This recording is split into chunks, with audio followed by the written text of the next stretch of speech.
Chers paroissiens, chers amis des paroisses du Consistoire, de Saint-Mathieu, chapelle de la Rencontre, de la Cité de Lille et de la Robertso, le mois de novembre est un mois triste, c'est la fin de l'année. En ce mois, on fait mémoire des défunts, la fin de la vie. On évoque également dans les églises, dimanche après dimanche, la fin des temps, le mois de novembre, le mois de la fin de l'année. Pour ce dimanche, c'est dans l'Évangile selon Luc que l'on trouve l'histoire, la parabole que Jésus raconte d'un gérant habile, d'un gérant intendant malhonnête. Comment faire pour assurer son avenir, pour avoir bonne fortune? Jésus raconte une parabole, une histoire pour nous faire réagir. Et cette parabole de l'intendant infidèle, ou comme on dit aussi, cette parabole du gérant habile, fait réagir parce que Jésus semble faire l'éloge d'un gestionnaire qui trafique les comptes juste à la limite de la légalité.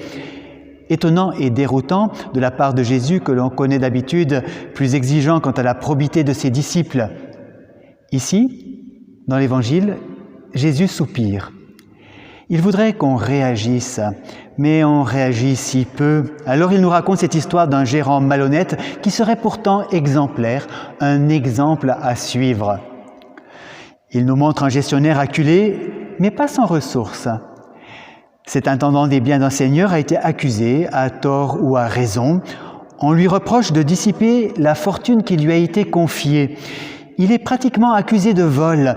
Et bien que son Seigneur lui accorde de pouvoir se justifier, « Rends-moi compte de ta gestion, montre-moi le grand livre des factures et dépenses avec les extraits bancaires », de toute manière, la confiance est rompue. « Tu ne peux plus être mon intendant ». Le propriétaire est bien décidé à se débarrasser de ce serviteur peu fiable, qui se retrouve ainsi dans une situation délicate. Comment va-t-il s'en sortir et assurer son avenir ? Un répit lui a été accordé, il faut qu'il utilise ses dernières ressources pour se trouver une échappatoire. Comment va-t-il s'en sortir et assurer son avenir? Voilà la question que Jésus veut qu'on se pose avec son histoire. Comment vais-je m'en sortir et assurer mon avenir, avoir bonne fortune?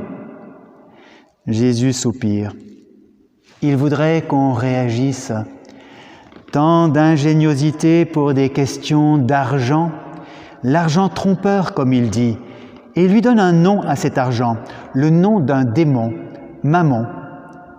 Jésus soupire. Tant d'habileté, de manigance pour Mammon, le prince de ce monde, gagner des biens qui sont souvent un mal, tant l'argent et les propriétés peuvent posséder les hommes et leur faire commettre les pires injustices. Car il y a comme un danger malfaisant dans l'argent et la propriété, comme une malédiction qui veut qu'on amasse toujours plus d'argent et davantage de fortune.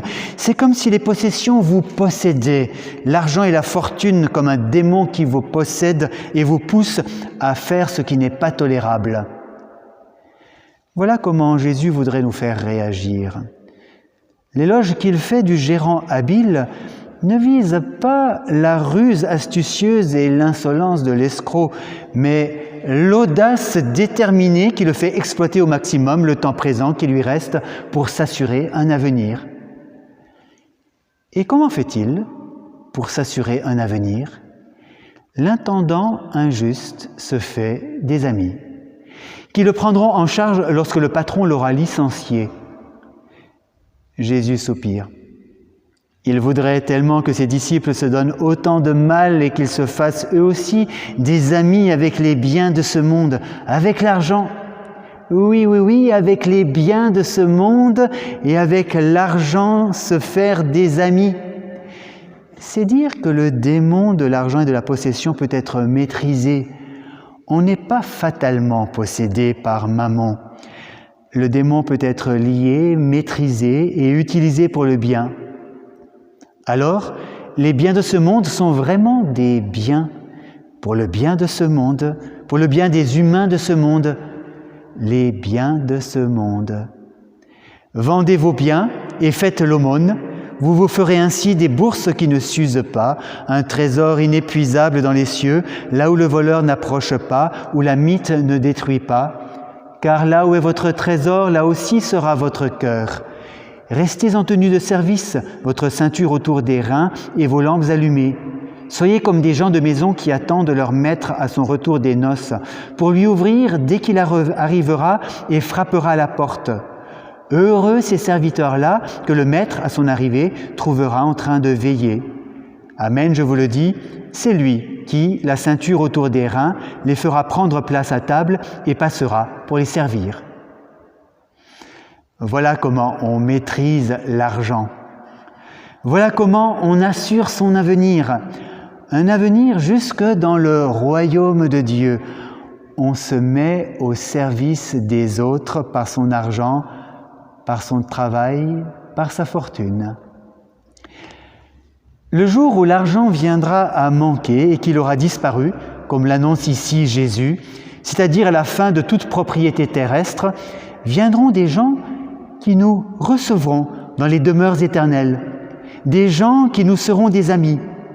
C'est une interprétation possible de la parabole. Aux yeux du Seigneur, les biens terrestres, ces valeurs si méprisables, peuvent devenir entre les mains des disciples un instrument capable de susciter une communion éternelle. Quelle image merveilleuse! Nous parvenons dépouillés aux tentes éternelles après avoir laissé le gain de toute notre vie, abandonné notre pouvoir d'achat. Voilà que nous trouvons là-bas, dans le royaume de Dieu, des acquisitions dont nous ne savions rien. Ce ne sont pas des propriétés ni des possessions, celles-là appartiennent au passé. Ce sont des amis que nous trouvons gagnés sur terre. Ceux-ci témoignent pour nous là-haut et rappellent au Christ qu'en eux, il a été lui-même nourri par nos soins, qu'il a mangé, qu'il a bu, qu'il a été, lui, habillé, reçu et visité par nos soins. Et tout cela nous a coûté de l'argent qui n'est plus injuste ni malhonnête, qui a perdu son pouvoir démoniaque, de l'argent au service des autres. Et comble de surprise, celui que nous devions servir dans notre prochain, le Christ, l'époux du festin nuptial dans le royaume de son Père, se fera notre serviteur. Il se ceindra de la ceinture de serviteur pour nous servir à la table des noces. Jésus soupire. Ah, si ses disciples pouvaient comprendre cela, déployer la même ingéniosité avec l'argent et les biens de ce monde, mais pour en faire des biens de service, des aumônes, comme il dit, un don pour les autres. Jésus soupire. Il voudrait qu'on réagisse.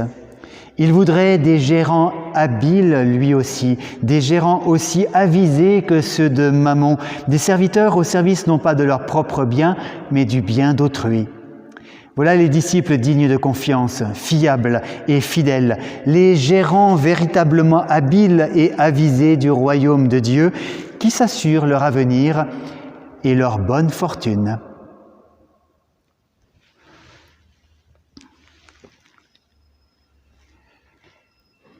Recevez une bénédiction ancienne déjà, qui annonce en quelque sorte la parabole du gérant habile. Une bénédiction tirée du livre du Premier Testament, le livre du Deutéronome. Une bénédiction pour nous qui sommes inquiets pour notre avenir, qui sommes inquiets pour la fin de notre vie, la fin des temps, qui sommes inquiets pour nous assurer un avenir et trouver bonne fortune. Si tu écoutes attentivement la voix du Seigneur ton Dieu, si tu veilles à mettre en pratique tous ces commandements que moi je te donne aujourd'hui, alors le Seigneur ton Dieu te placera plus haut que toutes les nations de la terre. Toutes les bénédictions que voici viendront sur toi et t'atteindront parce que tu auras écouté la voix du Seigneur ton Dieu. Béni seras-tu dans la ville, béni seras-tu dans les champs. Bénis seront le fruit de tes entrailles, de ton sol, de ton bétail, tes vaches pleines et tes brebis mères. Bénis seront ton panier et ta huche à pain. Béni seras-tu quand tu entreras, béni seras-tu quand tu sortiras. Le Seigneur ordonnera que la bénédiction soit avec toi dans tes greniers et en toutes tes entreprises, et il te bénira dans le pays que le Seigneur ton Dieu te donne. Le Seigneur ouvrira pour toi son beau trésor, le ciel pour donner la pluie à ton pays au temps favorable et bénir ainsi toute œuvre de ta main. Le Seigneur t'établira pour lui peuple consacré, comme il te l'a juré, car tu garderas les commandements du Seigneur ton Dieu et tu suivras ses chemins. Tous les peuples de la terre verront que le nom du Seigneur est proclamé sur toi. Le Seigneur te mettra à la tête et non pas en queue. Tu ne feras que monter, tu ne descendras pas. Si tu écoutes les commandements du Seigneur ton Dieu que je te donne aujourd'hui à garder et à mettre en pratique. Que Dieu Tout-Puissant nous garde et nous bénisse. Le Père, Créateur de toute bonté, le Fils, Jésus-Christ, notre Seigneur, et l'Esprit Saint Consolateur, qu'il nous bénisse, le Père, le Fils et le Saint-Esprit. Amen.